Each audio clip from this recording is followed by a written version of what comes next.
slaying people and all of that. And I've never seen people follow this kind of ministry, wherein Jesus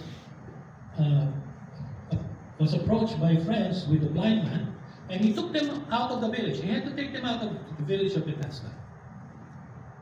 And then he spat on the ground.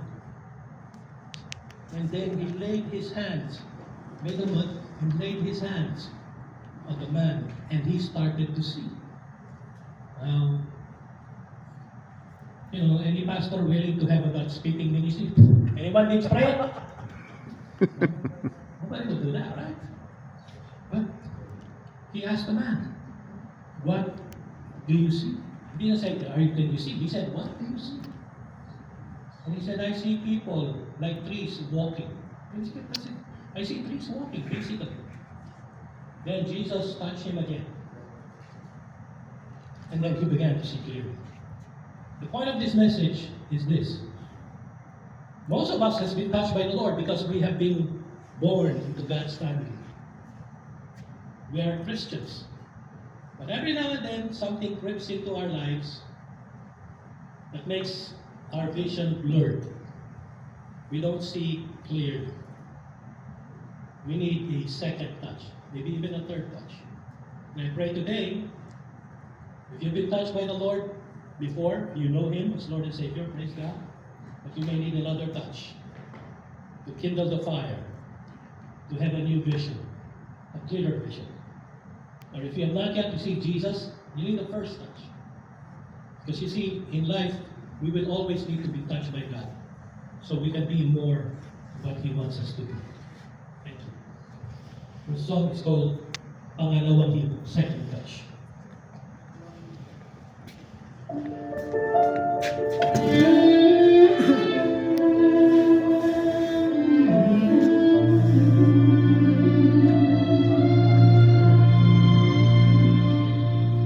Inakay mo ko sa dilim kong landas. Mga yapak ko'y takot at nangangas. Inilayo mo ko sa ingay ng mundo. Sa katahimikan naroon ka, Panginoon ko. Hindi po ang mata kong sarado. Liwanag ay dahan-dahan sumilip sa puso. Ngunit anino man ang aking tanaw. May liwanag na pero hindi malinaw. Salamat sa unang hinataan. Ngunit hindi pa tapos, panalangin ko pa. Panginoon, hindi mo ako naulit na, ngunit kayo'y nakakakita. Hawakan mo muli ng mas malinaw, kung ikaw ay mahalin ng wagas sa dalisay. Kung paano mo ko minahal, Panginoon, hindi mo ako noon ako'y bulag, ngunit kayo'y nakakakita. Hawakan mo muli ng tao'y makita na sila'y mahalin ng tapat at totoo. Kung paano mo ko minahal.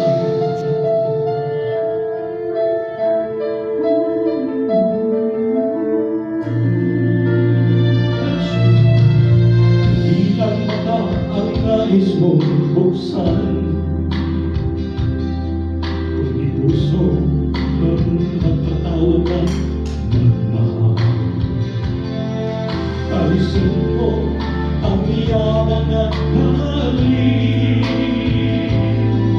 Turuan mo kong makita ang sakit ng iba.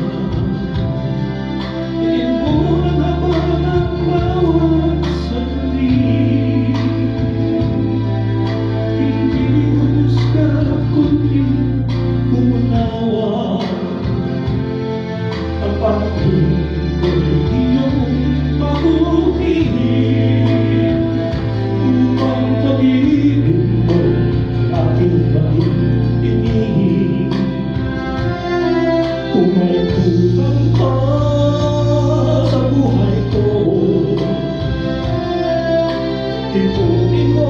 muli, Panginoon ko.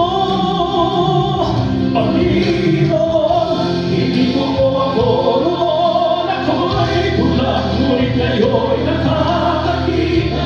Hawakan mo muli ang mas malinaw na ikaw'y mahalin ng wagas at dalisay. Kung paano mo ko minahal, Panginoon, hindi mo ako noon. Ako'y bulag, ngunit ngayon'y nakakakita. Hawakan mo muli na ako'y makita na sila'y mahalin ng tapat at totoo. Kung paano mo ko minahal,